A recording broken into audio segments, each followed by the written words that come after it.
The UK Parliament just held their debate on digital ID, and it was surprisingly positive. When nearly 3 million people signed a petition saying no thanks, you'd hope that Parliament might listen, and listen they did. Westminster Hall was so rammed they had to put a 3-minute time limit on speeches because that many MPs wanted to stand up and say on the record, what the hell is this and why are you doing it? I've spent the last 12 hours poring over the 3 hours long transcript of this debate and creating a list of all the MPs who spoke up, what they said, and who they are affiliated with. I'm a one-man band doing more work than most news teams to inform you on what's going on with your digital rights. I never ask for anything in return, but on this occasion, please do consider dropping a follow. There were Conservatives, Labour backbenchers, Lib Dems, Greens, Reform UK, SNP, Northern Irish parties, and independents all piled in to say that this digital ID plan is intrusive, pointless, and absolutely not what the people voted for. You know it's bad when the only person still defending it is the bloke who announced it. You had Conservative MPs calling it un-British, authoritarian, and a waste of billions. Labour backbenchers saying there is no evidence that it will solve illegal working and that it wasn't in their own party's manifesto, and Reform UK and independents calling it the start of a surveillance state and just refusing to comply. At one point, the lead MP, Robbie Moore, asked who is actually in favour of these proposals other than the Prime Minister. One of the most repeated lines throughout the debate was Britain is not supposed to be a papers-please society.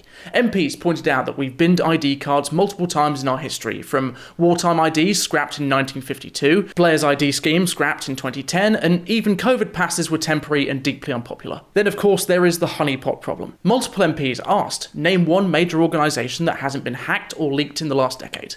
They rattled off examples from the NHS to big retailers to government departments. All of them have all had serious data issues. Select Committee Chair Dame Chi Onwurah said that the level of digital hygiene across government is nowhere near good enough to support a mandatory digital ID scheme.